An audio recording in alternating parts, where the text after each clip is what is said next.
நம்முடைய பிதாவாகிய பராபரனும் ஆண்டவராகிய இயேசு கிறிஸ்துவும் உங்கள் அனைவருக்கும் கிருபையும் சமாதானம் உண்டாதாக.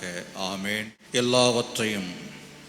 எல்லாவற்றாலும் நிரப்புகிறவருடைய நிறைவாகிய சரீரமான சபைக்கு எல்லாவற்றுக்கும் மேலான எங்கள் இரட்சகரும் மீட்பருமாக ஆண்டவராகிய இயேசு கிறிஸ்துவை தலையாக எங்களுக்கு தந்தருளி சகல விதத்திலும் கர்த்தாவே இம்மையிலும் மறுமையிலும் நாங்கள் உமக்குள் நிலைநிற்க நீர் எங்கள் நிமித்தம் பாராட்டி வருகின்ற மாபெரும் தயவுகளுக்காக ஈவுகளுக்காக கர்த்தாவே உம்மை துதிக்கிறோம், உம்மை ஸ்தோத்தரிக்கிறோம்.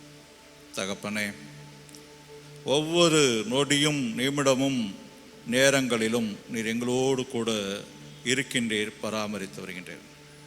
இப்போதும் கூட இந்த மாதத்தின் கடைசி ஓய்வு நாளே உம்மை ஆராதிக்கும்படியாக இந்த மன மகிழ்ச்சியின் நாளை எங்களுக்கு நீர் கொடுத்து கர்த்தாவே உம்மை துதிக்க, உம்மை மகிமைப்படுத்த, உம்மை கனப்படுத்த இந்த நேரத்தை நீர் எங்களுக்கு கொடுத்தமைக்காக உமக்கு நன்றியோடு உம்மை துதிக்கிறோம், ஸ்தோத்திரிக்கிறோம். எங்கள் ஆவி, ஆத்மா, இருதயம், மனது, சரீரம் அனைத்தையும் ஒருமுகப்படுத்தி யெகோவாகிய கர்த்தருடைய சமூகமாகிய உம்முடைய பரிசுத்த சமூகத்தை நோக்கி பார்க்கக்கூடிய மாபெரும் ஸ்லாக்கியத்தை, பாக்கியத்தை கர்த்தாவே அபாத்திரராகிய எங்களுக்கு நீர் அருள் இருக்கின்றீர். தகப்பனே, நீர் எங்களுக்கு அருள் இருக்கின்ற இந்த மெய்யான கிருபையிலே என்றும் நாங்களும் எங்கள் குடும்பமும் எங்கள் பிள்ளைகளும் எங்கள் சந்ததிகளும் நிலை நிற்க தேவரீர் தாமே கிருபை செய்ய வேண்டும் என்று மீட்பர் இரட்சகர் கிறிஸ்து நாமத்தில் வேண்டிக் கொள்கிறோம் சுவாமி. ஆமென். ஆண்டவராகிய கிறிஸ்து நாமத்திலே உங்கள் அனைவருக்கும் ஸ்தோத்திரங்களை தெரிவித்துக் கொள்கின்றேன். இந்த நேரத்தில் அருளுரைக்கென்று தெரிந்து கொள்ளப்பட்ட பகுதியானது சற்று முன் நாம் வாசி கேட்ட நற்செய்தி பகுதி. அது லூக்கா எழுதின நற்செய்தி 16ஆம் அதிகாரம் 1-9 வசனங்கள். அந்த செய்திக்குள்ளாக நாம் போகின்ற பொழுது நமக்கு எம்ஜிஆரை பற்றி தெரியாமல் யாருமே இருக்க முடியாது. ஒருவேளை பின்னாடி இருக்கிற தலைமுறை வேணால் மறைந்த முதலமைச்சர் எம்ஜிஆரை அறிமுகம் இல்லாமல் போனோம், அதுவும் இருப்பதற்கு வாய்ப்பில்லை தமிழக வரலாற்றில். எம்ஜிஆரை குறித்து கிராமத்தில் தவறாக யார் பேசினாலும் சரி, பஸ்ஸில் போகும்போது தவறாக பேசிட்டா கிளவி எழுந்திரிச்சு அடிக்கும். நான் கண் கூட பார்த்துருக்கேன். வயதான பெண்கள் சைடெலாம் போனால் ஏதோ ஒரு பேச்சுவாக்கில் அரசியலில் யாராவது ஒருத்தர் அந்த கட்சியை பற்றி, அதிமுக கட்சியை பற்றி, எம்ஜிஆரை பற்றி யாராவது பேசினால் சம்பந்தமே இல்லாமல் இருக்கிற முன் சீட்டில் உட்காந்து இருக்கிற பார்த்துருக்கிறேன். அங்கே மதுரை பாஷையில் சொல்லணும்னா உருண்டை இழுப்பாங்கன்னு சொல்லுவாங்க. பிரச்சனை ஆகியிருக்கிறது. காரணம் எம்ஜிஆருக்கு இருக்கின்ற கொடைவல்லல் அதிகமான அவர் செய்தது. அவளை பற்றி பல விமர்சனங்கள் இருக்கலாம் அவருடைய இதை பற்றி. ஆனாலும் அவர்கிட்ட இருக்கின்ற அந்த கொடைத்தன்மையை எவராலும் எடுத்து விட முடியாது. சரி, இந்த கொடைத்தன்மை எம்ஜிஆருக்கு எப்படி வந்தது? நமக்கு எல்லாருக்கும் தெரிஞ்ச நகைச்சுவை நடிகராக என்எஸ்கே என்று சொல்லுகின்ற அந்த நகைச்சுவை நடிகர் மூலமாக எம்ஜிஆருக்கு பரவினதாக சொல்வார். கொடுப்பதிலே மிகப்பெரிய நாடார் சமுதாயத்தில் என்எஸ்கே ரொம்ப கஷ்டப்பட்ட நிலையிலிருந்து வருகிற ஒரு தியேட்டரில் சோடா விற்று, கடலை, முறுக்கு பாக்கெட்லாம் விற்று உயர்ந்த நிலைக்கு ஒரு நல்ல நடிகர் நிலைக்கு வருகின்றார். ஒரு சரியான ஒரு விதமான ஒரு கொலைகேசிலே அது அவருடைய சறுக்கானது வருகின்றது. ஆனால் என்எஸ்கே பாராட்டுகின்ற பொழுது என்ன சொல்கிறார் என்று சொன்னால், என்எஸ்கே கொடுப்பதிலே தன்னிடத்தில் வந்து கேட்பவர்களுக்கு இல்லை என்று சொல்லிவிட மாட்டார், ஒருபோதும் மறுத்து விட மாட்டார். அதற்கு உதாரணமாக ஒரு இதை சொல்வார்கள். ஒரு பெண் தன் கர்ப்பவதி போல, பிள்ளைத்தாய்ச்சியை போல தலையணையை அதிகமாக அந்த எப்படி உண்மையான கர்ப்பவதிக்கு வயிறு முன்னாடி தள்ளி இருக்குமோ அதுவிதமாக தன்னுடைய வயிற்றை தள்ளி நான் மிகுந்த கஷ்டப்படுறேன், தரித்திரத்தில் இருக்கிறேன், உதவி செய்யுங்கன்னு என்எஸ்கே சொல்லுகின்ற பொழுது என்எஸ்கே உதவி செய்திருக்கிறார். அந்த பண உதவியை பெற்ற பிற்பாடு அந்த பெண் தன்னுடைய நிலை எல்லாவற்றையும் மறந்து, தான் கர்ப்பவதியாக போட்டிருக்கின்ற வேஷத்தை மறந்து வருகின்ற பொழுது என்எஸ்கேட்ட வருகின்ற பொழுது எவ்விதமாக ஒரு பிள்ளைத்தாச்சியான ஒரு பெண் நடந்து வருவாளோ அவ்விதமாக நடந்து வந்தவள் என்எஸ்கேட்டேருந்து ஒரு உதவியை பெற்றுட்ட பிற்பாடு தான் பிள்ளைத்தாய்ச்சி வேஷம் போட்டிருக்கிறோம் என்பதை மறந்து துள்ளி குதிச்சு ஓடுறான்.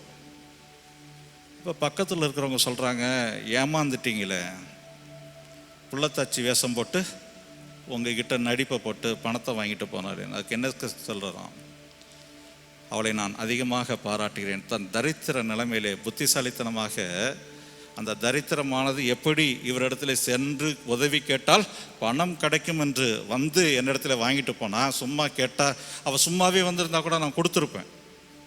ஆனால் அவளுக்கு என்னை பற்றி தெரியாதனாலே ஒரு பிள்ளைத்தாச்சியினுடைய வேடத்தை போட்டு கொண்டு வந்திருந்தால் அவள் போய் துள்ளி குதிக்கின்ற பொழுது அந்த ஆர்வத்திலே அவள் தன்னுடைய தரித்திரத்தை எல்லாற்றிலும் பார்த்து அவளிடத்தில் இருக்கிற மன மகிழ்ச்சியை பாருங்கள் என்று சொன்னார். கடைசியாக அவரிடத்தில் உதவி கேட்கின்ற பொழுது தனக்கு எடுத்திருக்கின்ற வெள்ளி சொம்பு எடுத்து அவர் மனைவி மதுரம், அவருக்கு 2 தினம் அதுக்குள்ளே போல, யார் இடத்துல உதவின்ட்டு இந்த நேரத்தில் வந்துட்ட, என்னிடத்துல கொடுப்பதற்கு ஒன்றுமில்லை, நான் வைத்திருக்கிற இந்த வெள்ளி சொம்பை வைத்து ஏதாவது பண்ணிக்க அப்படி. அப்போ மருத்துவமனையில் என்எஸ்கே உடல்நிலை சரியாக இல்லாத பொழுது எம்ஜிஆர் என்எஸ்கே பார்க்க போகிறாராம். இப்போ பார்க்கும்போது என்எஸ்கே எம்ஜிஆர்கிட்ட சொல்கிறாராம், தம்பி இந்த பூமியில் நம்ம ஒன்றும் கொண்டு வந்ததில்லை தம்பி, சம்பாதிக்கிறதெல்லாம் கொடு, யார் யாரெல்லாம் உன்னிடத்தில் வந்து கேட்கிறார்களோ இல்லை என்று முகம் சொலிக்காமல் கொடுத்து கொண்டே இருப்பா, அதில் கிடைக்கிற சந்தோஷம் ஆனந்தம். ஒருவேளை உன்னிடத்துல ஏமாற்றி கூட பணம் வாங்கலாம், ஆனால் நீ ஒருபோதும் கொடுப்பதை நிறுத்தி விடாதே, ஒருபோதும் கொடுப்பதை உன்னிடத்துல. ஆனால் தேவை சந்திக்கிறவர்களுக்கு கொடு, கையை சுருக்கிக்காத. இந்த பூமியில் நம்ம ஒன்றும் கொண்டு வந்ததில்லை, ஒன்றும் இல்லாமல் தான் போக போகிறோம். நம்மகிட்ட இருக்கிற ஐஸ்வர்யங்கள் மற்றவர்களுக்கு சந்தோஷமாக மகிழ்ச்சியாய் பயன்பட வேண்டும் என்று சொன்னால் கொடுப்பதை நிறுத்தி விடாதே என்ற விதையை விதைத்தவர் என்எஸ்கே. அதன் பிற்பாடு தான் எம்ஜிஆர் கொடைவள்ளல் அதிகமான பாராட்டை பெறுகின்றவராக இருக்கின்றார். சரி, இதை எதுக்கு நான் சொல்கிறேன்? இப்போ நிச்சயமாக உங்களுக்கே புரிந்திருக்கும், நீங்கள் எல்லாரும் ஞானவான்கள், புத்திசாலிகள், அறிவாளிகள் என்பதை நிச்சயமாக. லூக்கா 16 அதிகாரம் 1-9 இதை தொடர்ந்து தான் சொல்லுது. லூக்கா 16:1-9 நாம் பார்க்கின்ற பொழுது ஐஸ்வர்யமுள்ள ஒரு மனிதன் இருக்கிறான். அவன் தன்னுடைய ஆஸ்தி எல்லாம் மேற்பார்வை பார்ப்பதற்கு, கண்காணியாக இருப்பதற்கு, அதை மெயின்டைன் பண்ணுவதற்கு ஒரு அக்கௌண்டன்ட் சரியான ஒரு ஆளை போகிறான். இவன் இருந்தால் சரியாக இருக்கும், இவன் எல்லாவற்றிலும் கணக்கொழுகு சரியாக இருப்பான்னு பார்க்குறான். ஆனால் சிலர் இருப்பாங்கல்ல, எப்படா குறை கண்டிகிட்டே இருக்கிறான், இவன் எஜமானோட நல்ல உறவில் இருந்துகிட்டே இருக்கிறான், அதை எப்படி ஸ்பிளிட் ஆகிறது, இவன் ஏதாவது தவறு செய்ய மாட்டானா, அந்த தவறுகளை நாம் கண்டுபிடித்து எஜமானிடத்தில் சொல்ல முடியாதா ஒரு குரூப் இருக்கும். அப்போ இவன் என்னென்ன தவறு செஞ்சுக்கிட்டே இருக்கிறான்றது ஒருத்தவங்க பார்த்து போய் எஜமான்ட்ட என்ன பண்ணுறாங்க, பல விதத்தில் சொல்கிறாங்க. அதை முதல்ல எஜமானன் கேட்டிருக்க மாட்டாப்புல, ஆனால் பிற்பாடு எஜமானன் கேள்விப்பட்டார் பாடு, கொஞ்சம் எல்லாத்தையும் பார்த்தாரு பாடு. அப்போ அந்த எஜமான் கூப்பிட்றாரு, அந்த உக்கினாக்காரன் அந்த வேலைக்காரனை கூப்பிட்டு, உன்னுடைய இதுவரைக்கும் நான் என் ஆஸ்திகளை பராமரித்து வருகின்ற கணக்குகளை நீ எவ்விதமாக பராமரித்து வருகின்றாய் என்பதை நீ எனக்கு வந்து சொல்லு, அந்த கணக்கெல்லாம் எடுத்துட்டு வா, உன்னை பற்றி நிறைய செய்தி கேட்குறேன், இனி எனக்கு இந்த நான் வைத்திருக்கின்ற இந்த பொறுப்புலேயே நீ இருக்க வேண்டாம் சொல்லிட்டார். இதில் ஒரு முக்கியமான விஷயம், அந்த வேலைக்காரன் ஒருபோதும் மறுக்கலைங்க. உண்மையுள்ளவனாக இருந்தால், அப்போ நான் எஜமானே நீங்கள் சொல்ல கேள்விப்பட்டது அனைத்தும் போய் நான் நீங்கள் எனக்கு கொடுத்த பொறுப்பிலே நான் உண்மையாக நேர்மையாக இருந்து வருகிறேன். எங்கேயாவது அந்த வார்த்தை வருதான்னு பாருங்க. எனக்கு கொடுக்கப்பட்ட பொறுப்புகளிலே, நீர் எனக்கு கொடுத்த பொறுப்புகளிலே நான் மிக உண்மையாகவும் நேர்மையானவும் சரியானவாகவும் நான் பராமரித்து கொண்டு வருகிறேன் என்ற என்ன வார்த்தை அந்த எஜமானன்ட்ட பேசவே இல்லை. என்ன சொல்கிறான் அந்த பகுதியில் நீங்கள் படிச்சிங்கன்னா, ஐயோ என் எஜமானம் வந்து வேலையை விட்டு எடுத்துருவானே, நான் கொத்துறதுக்கு பலன் இல்லையே, என் உடம்புல சரீரத்தில் இல்லையே, நான் இனிமே போய் வயல் வேலையில் போய் என் உடம்பை போட்டு உழைத்து உடல் உழைப்பினாலே இனி நான் போஷிக்க முடியாது என் சரீரத்தை, அந்த அளவிற்கு என்னுடைய உடம்பானது ஒத்துழைக்காதே. ஏன் என்று சொன்னால் நல்ல வசதியாக வாழ்ந்துட்டான், கணக்கு பிள்ளைய நல்லா இருந்து வாழ்ந்துட்டான், திரும்ப போய் உடம்பு உழைக்காது, உடம்பு உழைக்கிற அளவிற்கு இல்லையே, நான் அந்த அளவுக்கு இருந்துட்டானே. சரி, அடுத்தவங்கள்ட்ட போய் இறக்கவும் நான் வெட்கப்படுறேன். தன்னோட இப்போ தான் பார்க்குறேன், அடுத்தவங்கள்ட்ட போய் நம்ம இறக்கப்பட்டு பிச்சை கேட்கறதுக்கு இறக்கப்படுறேன் அப்படின்றான். ஆனால் இந்த சிந்தனை இருக்கிறவன் தன் எஜமான் கொடுத்த பொறுப்பிலே உண்மையாக இருந்தானா என்று சொன்னால் இல்லை. அப்போ தான் அவன் சொல்கிறான், ஒரு வேளை இறக்குற நிலைமை வந்துச்சுன்னா எப்படி இருக்கிற மாதிரி வடிவேலு ஜோக்கு மாதிரி தான், எப்படி இருந்தானா இப்படி ஆகிட்டேன்ற நிலைமைக்கு அவனுடைய நிலைமை கீழாக போய்விடும் என்பதை நினைத்து தான் அவன் சொல்கிறான், ஒன்று செய்கிறேன், நான் என்னை ஏற்றுக்கொள்வார் உண்டாகும்படி எஜமான இடத்துல கடன் பட்டுள்ள அனைவரையும் கூப்பிட்டு, இங்கே ஆண்டவர் 2 உதாரணம் தான் சொல்கிறாரு, அது கணக்கை நான் சரி பண்ணுறேன்றான். 100 குடம் எண்ணெய் வாங்கணும்னு கூப்பிட்டு வந்து 50 என்று சீக்கிரமாக எழுதுன்றான்.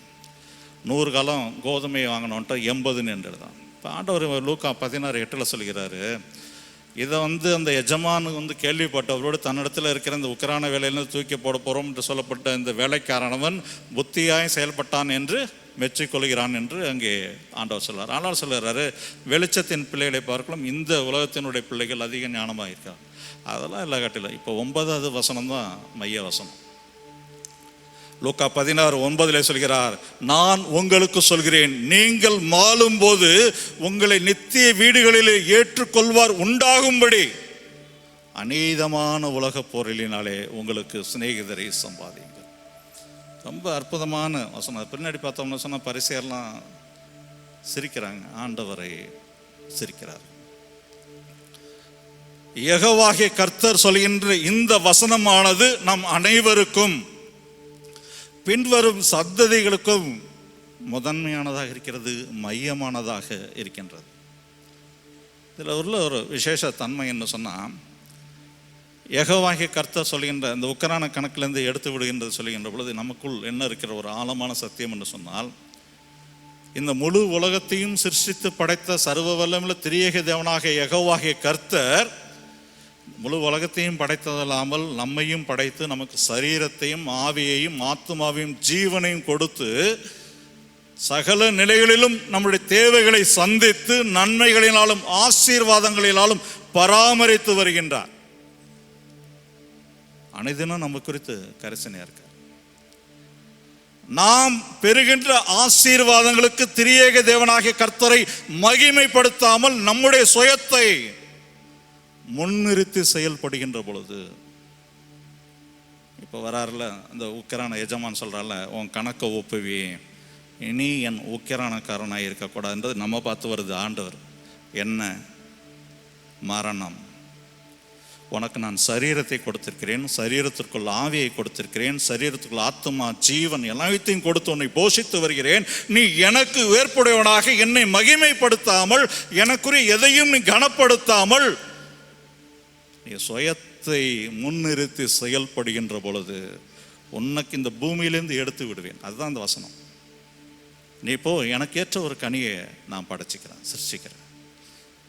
அதனால தான் மத்தேயு 7:19 கனி கொடாத மரமெல்லாம் வெட்டுண்டு அக்கினியிலே போடப்படும். மத்தேயு 7:19 தான் இந்த உக்கிரான கணக்கில் இருக்கிறது நம்முடைய சரீரம், ஆவி, ஆத்மா, ஜீவன். எவ்வளவு ஆச்சரியமான ஒன்று. நாம் நமக்கு கிடைக்கப்பெற்ற சரீரத்திலும் ஆவியிலும் ஆத்மாவிலும் ஜீவனிலும் நாம் யெகோவாகிய கர்த்தரை மகிமைப்படுத்த கனப்படுத்த அழைக்கப்படுகின்றோம். நாம் பெறுகின்ற ஆசீர்வாதங்கள் அவருடைய நாம மகிமைக்காக பயன்பட வேண்டும். நிச்சயமாக அனைவரும் செய்வோம். சாப்பிட்ற நேரத்தில் ஒரு சிறு பிரேயர் மனசில் போட்டு அது சிலுவை போட்டு அது நன்றி செலுத்துறது. அந்த நன்றி உணர்வு இருக்க வேண்டும். எத்தனை பேர் உணவு இல்லாமல் இருக்கிறாங்க, வஸ்திரம் இல்லாமல் இருக்காங்க. ஆனால் இவை எல்லாவற்றிலும் தாண்டி அவருடைய கிருபையிலே நாம் நிலை நிற்பது மட்டுமல்லாமல் அவருடைய நாம மகிமைப்படுதான்னு கேட்கிறார். அதனால தான் 1 நாளாகமம் 29ஆம் அதிகாரம் 12வது வசனத்தில் தாவீது இவ்வளவா சொல்கிறார். 1 நாளாகமம் 29:12 ஐஸ்வர்யமும் கனமும் உம்மாலே வருகிறது, என்னுடைய திறமையினாலே, என்னுடைய ஞானத்தினாலே, என்னுடைய புத்தியினாலே, என்னுடைய அறிவினாலே நான் ஐஸ்வர்யத்தை சம்பாதித்தேன் என்று ஒருவரும் சொல்ல முடியாது. எனக்கு திறமை இருங்க என்னுடைய சொல்ல முடியாது. தாவீது அதனால தான் மட்டையா தாழ்மையா பண்ணுகிறார். ஐஸ்வர்யமும் 1 நாளாகமம் 29:12 ஐஸ்வர்யமும் கனமும் உம்மால வருகிறது, தேவரீர் எல்லாவற்றையும் ஆளுகிறீர், உடைய கரத்துல சத்துவமும் வல்லமையும் உண்டு, எவரையும் மேன்மைப்படுத்தவும் எவரையும் பலப்படுத்தவும் உடைய கரத்தினால் ஆகும். எவ்வளோ பெரிய ஆச்சரியம்! யாரை வேணாலும் மேன்மைப்படுத்த உம்மாலே ஆகும். அதனால தான் சிறியவனை குப்பையிலேருந்து எளியவனை குப்பையிலேருந்து இருக்கிறார், சிறியவனை புழுதியிலிருந்து உம்மாலே மட்டும் ஆகும் என்பதை தாவீது சொல்வதை குறித்து பார்க்கின்றோம். யோவான் 5ஆம் அதிகாரம் 29 பார்க்கின்ற பொழுது நாம் எவ்வளவு நிலையற்றர்கள் என்பதை அங்கே ஆண்டவர் சொல்கிறார். யோவான் 5:29 சொல்கிறார், அனைவரும் கல்றத்தோட்டத்துக்கு நம்மளை நேசித்தவர்களை இழந்திருப்போம். கல்றத்தோட்டத்துக்கு போயிருக்கிற பொழுது நிச்சயமாக அந்த வசனத்தை கேட்டிருப்பீங்க. நான் எப்போதும் மண்ணள்ளி போடும்போது இந்த வார்த்தையை மட்டும் தான் சொல்லுவேன், வேறு எந்த வார்த்தையும் நான் போக மாட்டேன். இந்த குழிக்குள்ள சவப்பட்டு இறங்கின்ற பொழுது, என் கைகளிலே மண்ணை எடுக்கின்ற பொழுது இந்த ஒரு வார்த்தையை மட்டுமே எப்பொழுதுமே நான் சொல்லுவேன். யோவான் 5:29, நன்மை செய்தவர்கள் ஜீவனை அடையும்படி எழுந்திருக்கிறவர்களாகும், தீமை செய்தவர்கள் ஆக்கனை அடையும்படி எழுந்திருக்கிறவர்களும் புறப்படுவார்கள். ஆண்டவர் அழகா சொல்றார், இந்த பூமியிலே உனக்கு கொடுக்கப்பட்ட வாழ்க்கையிலே, உனக்கு கொடுக்கப்பட்ட சரீரத்திலே, ஆவியிலே, ஆத்மாவிலே, அனைத்திலும் நீ நன்மை செய்கிறவராக இருந்தாய் என்று சொன்னால், மரித்த பிற்பாடு நம்மோடு ஒன்று இல்லாட்டியும் கூட நாம் செய்த செயல்கள், அங்கே சொல்றாரு, நன்மை செய்தவர்கள் ஜீவனை அடையும்படி எழுந்திருக்கிறவர்களாகும், தீமை செய்தவர்கள் ஆக்கனை அடையும்படி எழுந்திருப்பவர்களாகவும் புறப்படுவார்கள் என்று யோவான் 5:29 பார்க்கிறோம். தாவீது அழகா சொல்றாரு. சங்கீதம் 16:2 பார்க்க முடியும். சங்கீதம் 16:2, என் நெஞ்சமே நீ கர்த்தரை நோக்கி, தேவரீர் நீர் என் ஆண்டவராயிருக்கிறீர், என்னுடைய செல்வம் உமக்கு வேண்டியதாயிராமல் பூமியில் உள்ள பரிசுத்தவான்களுக்கும் நான் என் முழு பிரியம் வைத்திருக்கிற மகா ஆத்மாக்களுக்கும் அது வேண்டியதாயிருக்கிறது. அப்பா, நீர் கொடுத்திருக்கின்ற இந்த ஐஸ்வர்யம், நான் பெற்றிருக்கின்ற செல்வமானது உமக்கு தேவையில்லை. ஆனால் தாவீது சொல்றாரு, உம்முடைய கரத்திலிருந்து வாங்கி உமக்கு படைக்கிறோம் என்று. சாலமோன் தேவாலயத்தை கட்டுறதுக்கு முன்னாடி படைக்கிறார், அர்ப்பணிக்கின்றார். இப்போ இங்கே சொல்றாரு, சங்கீதம் 16:2 சொல்றாரு, உம்முடைய கரத்திலிருந்து நான் பெறுகின்ற அனைத்து ஆசீர்வாதங்களும் நன்மைகளும் உமக்கு தேவை. உம்முடைய கரத்திலிருந்து தானே வாங்கினேன், உம்முடைய சமூகத்திலிருந்து தானே வாங்கினேன். இது யாருக்கு செலுத்தப்பட வேண்டும் சொன்னால், பூமியில் இருக்கின்ற பரிசுத்தவான்களுக்கும் நான் என் முழு பிரியம் வைத்திருக்கின்ற மகா ஆத்துமாக்களும் பகிர்வதற்காக. இந்த செல்வம் எனக்காக நான் சேர்க்கவில்லை, மற்றவர்களுடைய நாம மகிமைக்காக, கனப்படுத்துவதற்காக நான் செலவிடுகிறேன் என்று சொல்கிறார். அதுதான் மத்தேயு 25ஆம் அதிகாரம் 34-40 வசனம். ரொம்ப அற்புதமான வசனம். மத்தேயு 25:34-40 வசனம். அங்கே அழகா சொல்லுகிறார். அங்கே தன்னுடைய ஆண்டவர் தான் நிற்கிறார். நம்ம நினைக்கிறோம், நம்ம காலத்தில் நம் ஆண்டவரை பார்க்கலே, பரிசுத்த வார்த்தையின் மூலமாக ஆண்டவரை அறிகின்றோம். ஆனால் ஆண்டவர் வாழ்ந்த காலத்திலே சீடர்கள், மக்கள் ஆண்டவரை தரிசித்தார்கள். யெகோவாகிய ஒரே பேரான குமாரனை இம்மானுவேலராக வந்தவரை தரிசித்தார்கள். மாம்சத்தில் வந்த ஆண்டவரை தரிசித்தார். ஆண்டவர் சொல்றாரு, இப்போ சொல்றாரு, அவர் தான் அங்கே நிற்க போறார் நியாயத்தீர்ப்பின் நாளில், வேற யாரும் இருக்க போறதில்ல. ஆண்டவர் ஓமையாய் சொல்லுகின்ற பொழுது சொல்லுகின்றார். மத்தேயு 25:34 சொல்லுகிறார், அழகா சொல்லுகிறாரு, அந்த இருக்கிற ராஜாவே ஆண்டவர் தான், இம்மானுவேலராகிய ராஜா இருக்கிறார். தன்னுடைய வலது பக்கத்தில் நிற்கிறவர்களை பார்த்து அந்த அழைப்பே அற்புதமா இருக்கு. 34 தன்னுடைய வலது பக்கத்தில் நிற்கிறவர்களை பார்த்து, வாருங்கள் என் பிதாவினால் ஆசீர்வதிக்கப்பட்டவர்களே. எவ்வளவு ஒரு அருமையான, கேட்கறதுக்கு இனிமையான, சொல்ல முடியுமா? சொல்றார், வாருங்கள் என் பிதாவினால் ஆசீர்வதிக்கப்பட்டவர்களே, வாருங்கள் என் பிதாவாகிய யெகோவாகிய கர்த்தராலே ஆசீர்வதிக்கப்பட்டவர்களே, நீங்கள் உள்ளே வாருங்கள். இதோ உலக தோற்றம் முதற்கொண்டு, உலகம் உண்டான நாள் கொண்டு உங்களுக்காக சுதந்திரிக்கின்ற உங்களுக்கான ராஜ்யத்தை சுதந்திரித்துக் கொள்ளுங்கள். இப்போ நம்ம செய்கிற ஒவ்வொரு காரியம் இதோடு கூட முடிஞ்சிடாது. இன்னொரு உலகம் இருக்கிறது, அழியாத நித்திய உலகம். அந்த ராஜ்யத்துக்குள் பிரவேசிப்பதற்கு நாம் இந்த பூமியிலே செய்கின்ற காரியங்கள். அப்போ கேட்குறாங்க, எப்படி ஆண்டவருக்கு முன்னாடி 36 சொன்னால், நான் பசியாக இருந்தேன், நீங்கள் போஜனம் கொடுத்தீர்கள், நான் தாகமாக இருந்தேன், தாகம் கொடுத்தீர்கள், நான் வஸ்திரம் இல்லாதிருந்தேன், எனக்கு நீங்கள் வஸ்திரத்தை கொடுத்தீர்கள். அழகாக சொன்னார், நான் நோய்வாய்ப்பட்டிருந்தேன், என்னை பார்க்க வந்தீர்கள், நான் காவலிலே இருந்தேன், என்னை விசாரிக்க வந்தீர்கள். எல்லாத்தையும் சொல்கின்ற 40 சொல்கிறாரு, இந்த சிறியவர்களாகிய இவர்களில், இந்த சிறியவர்களாகிய என் சகோதரர்களாகிய இவர்களில் ஒருவனுக்கு நீங்கள் எதை செய்தீர்களோ அதை எனக்கே செய்தீர்கள். எவ்வளோ பெரிய ஆச்சரியம் பாருங்க. மத்தேயு 25:40 அழகாக சொல்ல, நீ எதை செய்தாலும் பூமியில இவ்விதமாக கனப்படுத்துகின்ற பொழுது நன்மைகளை செய்கின்ற பொழுது அதற்கான பலனை மறுமையிலே பெற்றுக்கொள்வாய். ஒரு இன்வெஸ்ட்மெண்ட்டுங்க. நம்ம செய்கிறது ஒவ்வொன்றும் இன்வெஸ்ட்மெண்ட், தப்பி போகவே போகாது.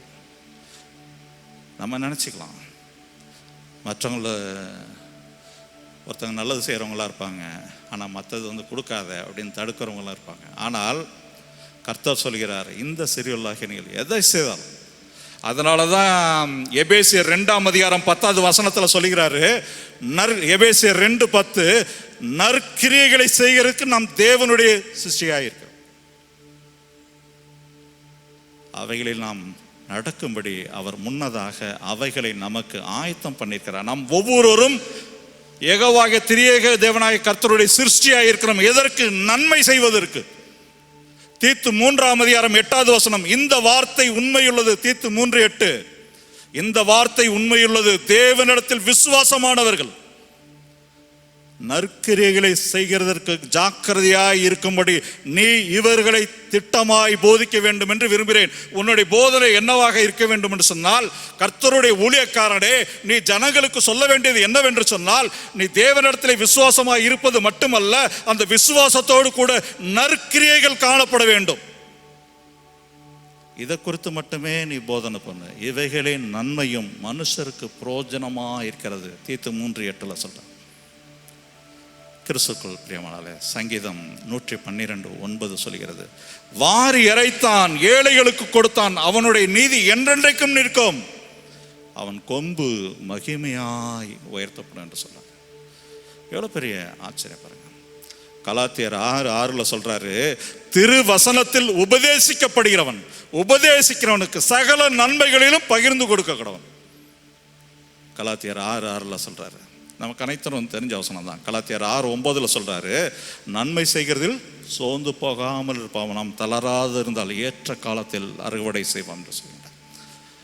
எபிரேயர் 6:10 சொல்கிறார், அழகா அப்போஸ்தலனாகிய பவுல் சொல்கிறார். எபிரேயர் 6:10 சொல்கிறார், நற்கிரியில் எவ்வளவு வசனம் பாருங்க, உங்கள் கிரியையையும் நீங்கள் பரிசுத்தவான்களுக்கு ஊழியம் செய்ததினாலும் செய்து வருகினாலும் தமது நாமத்துக்கு காண்பிக்கிற அன்பின் பிரயாசத்தை மறந்து விடுகிறதற்கு தேவன் ஒருபோதும் அநீதி உள்ளவர் அல்ல. ஒருபோதும் அநீதி உள்ளவர். நாம் நினைக்கலாம் நம்ம செய்கிற ஒவ்வொரு நற்காரியங்களும் அது அக்கௌண்ட்ல ஏறுது, அவருடைய பரச அந்த ஜீவ புஸ்தகத்தில். இன்னொன்று தீமை செய்கின்ற பொழுது அது வேறு ஒரு கணக்கில் ஏறிக்கொண்டே இருக்கிறார். அதுதான் யோவான் 5:29 பார்க்கிறேன். சரி, இந்த உலகத்திலே நன்மை செய்தவர்கள் யார்? சில உதாரணங்களை நான் சொல்றேன். லூக்கா 9:36, அப்போஸ்தலர் 9:36. அப்போஸ்தலர் 9:36. அதுல யோப்பா பட்டணத்தில் இருக்கின்ற தொற்கால் என்கிற தபித்தாள், இந்த தபித்தாள் என்ற அந்த அருமையான தாயை பற்றி சொல்கின்ற பொழுது அப்போஸ்தலர் 9:36 சொல்கின்ற பொழுது அங்கே மரண படுக்கையில் இருக்கிறார் பேதுரு வரைக்கின்ற பொழுது சொல்லப்படுகின்ற செய்தி என்றால், அந்த தபித்தாள் என்ற அருமையான தாயானவள் நற்கிரியைகளையும் தர்மங்களையும் மிகுதியாய் செய்து வந்தாள். ஆச்சரியமான ஒரு காரியம். இந்த பூமியில தான் வாழ்கின்ற பொழுது அவளுடைய வாழ்க்கை எப்படிப்பட்டதாக இருக்கிறது? உதாரணத்துவம் மிகுந்ததாக இருக்கின்றது, மற்றவர்களால் நற்சாட்சி கொடுக்கப்பட்டதாக இருக்கிறது. அவள் நற்கிரியைகளை அதிகமாக செய்தாங்க, நன்மைகளை செய்து கொண்டே இருந்தாள், தர்மங்களை செய்து கொண்டே இருந்தாள். அப்படியே அப்போஸ்தலர் 10:2 கொர்நேலியை பற்றி வருது. கொர்நேலியை பற்றி வருகின்ற பொழுது, கொர்நேலிய 100க்கு அதிபதி ரோமனாக இருந்தாலும் கூட எவ்வளவு அவன் தேவனுக்கு, அப்போஸ்தலர் 10:2 அவன் தேவனுக்கு பயந்து தன் வீட்டார் அனைவரோடு கூட திரும்புறது, அவன் தேவனிடத்தில் பயந்தவனாக இருக்கிறான். ஜனங்களுக்கு மிகுதியான தர்மங்களை செய்து எப்பொழுதும் தேவனை நோக்கி ஜெபம் பண்ணி கொண்டிருந்தான். அப்போஸ்தலர் 10:2 100க்கு அதிபதியாக இருக்கின்ற கொர்நேலியோ தன்னுடைய தர்மங்களை, தனக்கு இருக்கின்ற பதவி வைத்துக் கொண்டு நன்மைகளை செய்வதோடு மட்டுமல்லால் கடவுளை பற்றி கொண்டு யெகோவாகிய கர்த்தரை பற்றி கொண்டு இருக்கின்ற அந்த மனிதனிடத்திலே பேதுரு அழைக்கப்படுகின்றார். நம்ம செய்கிற ஒவ்வொரு காரியமும் போது பாருங்க, நமக்காக ஒவ்வொருத்தரும் பரிசுத்த தேவதூதர்கள் அப்பாயிண்ட் ஆகிருக்கிறாங்க. நம்ம பிறக்கும் போதே யாரும் இல்லைன்னு நம்ம நினைக்கவே முடியாது. நமக்கான தேவதூதர்கள் பரிசுத்த தேவ சமூகத்தை தரிசித்து கொண்டே இருக்கிறார்கள். ஒருபோதும் மறந்துடாதீங்க. நம்மளை யாரும் கவனிக்கலை, நம்ம பார்க்குற நண்பர்கள் விட்டார் கிடையாது. நம்மை அறியாமல் இருக்கிற யெகோவாகிய கர்த்தர் இருக்கின்றார். அவர் நமக்கு நியமித்திருக்கின்ற பரிசுத்த தேவதூர்கள் நாம் செய்கின்ற காரியங்கள் அனைத்தும் அவருடைய சமூகத்தில் போய்கொண்டே இருக்கிறது. அடுத்த இன்னொரு நூற்றுக்கு அதிபதிக்காக வரேன். மத்தேயு 8ஆம் அதிகாரத்திற்கும் லூக்கா 7ஆம் அதிகாரம் கப்பர்நகூமில் இருக்கிற ஒரே நூற்றுக்கு அதிபதி தான் பேசுது. ஆனால் மத்தேயு 8ஆம் அதிகாரத்திலே அந்த நூற்றுக்கு அதிபதி, அதே ஒரே நூற்றுக்கு அதிபதி தான் மத்தேயுவை காட்டிலும் லூக்கா இங்கே சிறப்பு வாய்ந்தவராக இருக்கிறார். மத்தேயு 8லும் ஒரு வார்த்தை வருது, அந்த நூற்றுக்கு அதிபதியினுடைய வேலைக்காரன் சுகவீனமாக இருக்கிறான், அவன் ஆண்டவர் இடத்துல அப்போ சுகப்படுத்தணும்னு சொல்லலாம். அதுக்கப்புறம் வருது. அது லூக்காவில் என்ன வருது, அதே இதுதான் 4:5 வருகின்ற பொழுது சொல்கிறார் லூக்கா 7ஆம் அதிகாரத்தில். அப்போ வருமுறை சொல்கிறாரு, என்ன சொல்கிறாரு, யூதர்களுடைய மூப்பர்களை அனுப்பி தனக்கு பிரியமான இருக்கின்ற தன்னுடைய வீட்டில் பிரியமாக வைத்திருக்கின்ற வேலைக்காரன் சுகவீனமாக இருக்கிறான் என்று சொல்லி ஆண்டவரை வர சொல்லி குணப்படுத்த சொல்லுங்க. யாரை அனுப்புறான்னா யூதர்களை மூப்பர்களை அனுப்புறான். இந்த வார்த்தையானது மத்தேயு 8ஆம் அதிகாரத்திலே பார்க்க முடியாது. லூக்கா இதிலே தான் சிறப்பாக இருக்கிறார். இந்த யூதர்களுடைய மூப்பர்கள் ஆண்டவரிடத்திலே வந்து அவரிடத்துல கருத்தாய் வேண்டிக் கொண்டு, அப்பா நீர் இந்த தயவு செய்கிறதற்கு இவன் பாத்திரவனாய் இருக்கிறான், நீர் இவனுடைய வீட்டிற்குள் போவதற்கு அவன் பாத்திரமாய் இருக்கிறான். காரணம் என்னவென்றால் அவன் ரோமனாக நூற்றுக்கு அதிபதியாக இருந்தாலும் அவன் யூத ஜனங்களாகிய நம்மை அதிகமாக நேசிக்கிறான். நம்மை நேசிப்பதோடு மட்டுமல்ல, நமக்கு ஒரு ஜெப ஆலயத்தையும் அவன் கட்டி கொடுத்திருக்கிறான். பிற மதஸ்தனாக யூதர் அல்லாதவனாக இருக்கின்ற நூற்றுக்கு அதிபதி யெகோவாகிய கர்த்தருடைய பிள்ளைகளை யூத மக்களை நேசிப்பது மட்டுமல்லாமல் நாம் தொழுவதற்கு ஆராதிப்பதற்கு அவனுடைய சொந்த செலவிலே, வேற யாரும் காணிக்கெல்லாம் போட்டு எல்லாம் கட்டல, அவனுடைய தனக்கான வருமானத்திலே தன்னுடைய ஆஸ்தியிலே எடுத்து யூதர்களுக்கு என்று ஜபாலயத்தை கட்டினான். ஆகவே இவன் பாத்திரனாய் இருக்கிறான். ஆக இந்த நற்கிரியைகள் தான் கொண்டு போயிட்டே இருக்குது. கிறிஸ்துக்குள் பிரியமானவர்களே, ரொம்ப ஆச்சரியமான விஷயங்கள். ஒருபோதும் நம்ம இதெல்லாம் மறந்து விடவே கூடாது. இப்போ நான் ஏற்கனவே சொன்னேன் இல்லையா, அது 1 கொரிந்தியர் 6ஆம் அதிகாரம் 20 வசனத்தில் பெருமை. 1 கொரிந்தியர் 6:20 பார்த்தோம்னு சொன்னால் 19 சொல்கிறாரு, இப்போ உனக்கு சரீரம் இருக்குது, சரீரத்துக்கு ஆவி இருக்குது, நீனே தேவனுடைய ஆலயம், நமக்கு தெரிஞ்சுக்கிட்டே வரும். 20 சொல்கிறார், 1 கொரிந்தியர் 6:20 சொல்கிறார், கிரயத்துக்கு கொல்லப்பட்டீர்கள், ஆகையால் தேவனுக்கு உண்டாவனாகிய உங்கள் சரீரத்தினாலும் உங்கள் ஆவியினாலும் திரியேக தேவனாகிய யெகோவாகிய கர்த்தரை மகிமைப்படுத்துங்கள் என்று சொல்றார். ரொம்ப சொல்ல வேண்டும் சொன்னார். பிரசங்கி 12ஆம் அதிகாரம் 14வது வசனம். பிரசங்கி 12:14. ஒவ்வொரு கிரியையையும், அந்தரங்கமான ஒவ்வொரு காரியத்தையும், நன்மையானாலும் தீமையானாலும் திரியேக தேவனாகிய யெகோவாகிய கர்த்தர் நியாய தீர்ப்பிலே கொண்டு வருவார். பிக் பாஸ்ல சொல்லலாம்ல, ஓடவும் முடியாது ஒளியவும் முடியாது, அவருடைய கண்களுக்கு முன்னாடி எங்கேயும் போக முடியாது. பிரசங்கி கடைசியில் இவ்விதமாக முடிக்கிறார், ஒவ்வொரு கிரியையும், அந்தரங்கமான ஒவ்வொரு காரியத்தையும், நன்மையானாலும் தீமையானாலும் திரியேக தேவனாகிய யெகோவாகிய கர்த்தர் அவருடைய நியாய தீர்ப்பின் நாளிலே எல்லாவற்றையும் நமக்கு வெளிச்சத்திலே கொண்டு வந்து நிறுத்துவார். பிரசங்கி 12:14. கடைசியாக இந்த வசனத்தை சொல்லி முடிக்கின்றேன். பிலிப்பியர் 1:5. பிலிப்பியர் 1:5. உங்களில் நற்கிரியை செய்ய தொடங்கினவர் திரியேக தேவனாகிய யெகோவாகிய கர்த்தருடைய ஒரே பேரனாகிய ஆண்டவராகிய இயேசு கிறிஸ்துவினுடைய நாள் வருமட்டும் அதை முற்றும் முடிய நடத்தி வருவார். கிறிஸ்துக்குள் பிரியமானவர்களே, நிச்சயமாக இந்த யெகோவாகிய கர்த்தருடைய வார்த்தைகள் உங்களுக்கு நிச்சயமாக சரியான ஒரு போதனை நம் அனைவருக்கும் கொடுத்திருக்கும். நாம் எதற்காக சிருஷ்டிக்கப்பட்டிருக்கிறோம் என்பதையும் தெரிந்திருக்கும். எபேசியர் 2:10 சொல்லணும். ஆகையினால யெகோவாகிய கர்த்தருடைய சமூகத்திலிருந்து நாம் கிருபையாக பெற்றிருக்கின்ற நம்முடைய சரீரம், நம்முடைய ஆவி, ஆத்துமா, அதோடு ஜீவன் எல்லாவற்றிலும் கூட நமக்கு கொடுத்து வருகின்ற இந்த இம்மைக்கான வாழ்விற்கு தேவையான அனைத்து ஆசீர்வாதங்களும் நமக்கும் நம்ம குடும்பத்திற்கும் பிள்ளைகளுக்கும் சந்ததிகளுக்கும் மட்டும் இல்லாமல் மற்றவர்களுக்கும் யெகோவாவினுடைய நாமம் மகிமைப்பட பகிர்வதற்கு நாம் அழைக்கப்பட்டிருக்கின்றோம். என்றும் எப்பொழுதும் அவரே கனத்துக்குரியவராக மகிமைக்குரியவராக காணப்படுகின்றார். மோசேயின் இடத்துல சொல்ல சாமுவேல் புஸ்தகத்தில் நாம் பார்க்கின்ற பொழுது அழகாக வரும், என்னை கனப்படுத்துவதில் நான் கனப்படுத்துவேன், என்னை மகிமைப்படுத்துவதில் நான் மகிமைப்படுத்துவேன், என்னை கனவீனப்படுத்தினவர்களை நான் கனவீனப்படுத்துவேன். தப்பிக்கவே முடியாது. ஆகவே என்றும் எப்பொழுதும் திரியேக தேவனாகிய யெகோவாகிய கர்த்தரை கனப்படுத்தி மகிமைப்படுத்தி என்றும் அவர் நமக்கு பிச்சையாய் போட்டிருக்கின்ற இந்த சரீரம், இந்த ஆவி, ஆத்மா, ஜீவன் எல்லாவற்றிலும் அவரே என்றென்றும் மகிமைக்கும் துதிகளுக்கும் புகழ்ச்சிகளுக்கும் பாத்திரராய் காணப்பட திரியேக தேவனாகிய கர்த்தர் தம்மை நம்மை பாதுகாத்து ஆசீர்வதிப்பாராக. ஆமென். ஜெபம் செய்வோம். எங்கள் அன்பின் பரிசுத்த தகப்பனே, நன்றியோடு உம்மை துதிக்கிறோம் அப்பா, உம்மை ஸ்தோத்திரிக்கிறோம் தகப்பனே. கிருபையாக தகப்பனே, நீர் எங்களுக்கு அனைத்தையும் அருளுகின்றவராக இருக்கின்றார் தகப்பனே. உம்முடைய பரிசுத்த சமூகத்திலிருந்து பெறுகின்ற அனைத்து ஆசீர்வாதங்களுக்கும் நன்மைகளுக்கும் கர்த்தாவே நாங்கள் பாத்திரர்களாக நடந்து கொள்கின்றோமா என்பது கர்த்தாவே நாங்கள் அறியோம். ஆனாலும் கர்த்தாவே அபாத்திரராய் காணப்படுகிறோம் என்பதை நாங்கள் உணர்ந்திருக்கிறோம் கர்த்தாவே. நாங்கள் உமக்குள் நிலை நிற்கவும் உம்முடைய நாமத்தை நேசிக்கின்ற மக்களாக மட்டுமல்லாமல் உம்முடைய நாமத்தை மகிமைப்படுத்த கனப்படுத்த தகப்பனே உம்மை முதன்மைப்படுத்தி வாழ்ந்திருக்க நீர் கிருபை செய்யும்படியாக கேட்கிறோம் தகப்பனே. எங்களிடத்திலே குற்றங்கள் இருக்கிறது, பாவங்கள் இருக்கிறது, அக்கிரமங்கள் இருக்கிறது. தேவரீர் எல்லாவற்றையும் அறிகின்றவராக இருக்கின்றீர்.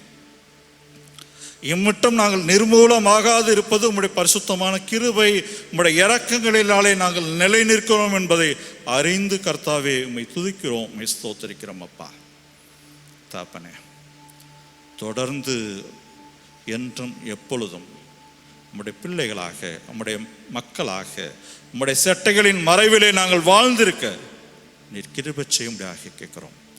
நன்றி நிறைந்த ஆவியோடும் ஆத்மாவோடும் ஜீவனோடும் உள்ளத்தோடும் முழு இருதயத்தோடும் கர்த்தாவே நாங்கள் என்றும் உம்முடைய பரிசுத்தமான சமூகத்தை ஒருமுகப்படுத்தி வாழ்ந்திருக்க தேவரீர் தாமே கிருபை செய்ய வேண்டுமாய் மீட்பர் சாண்டர் கிறிஸ்தனத்தில் வேண்டிக்கின்றோம் சுவாமி.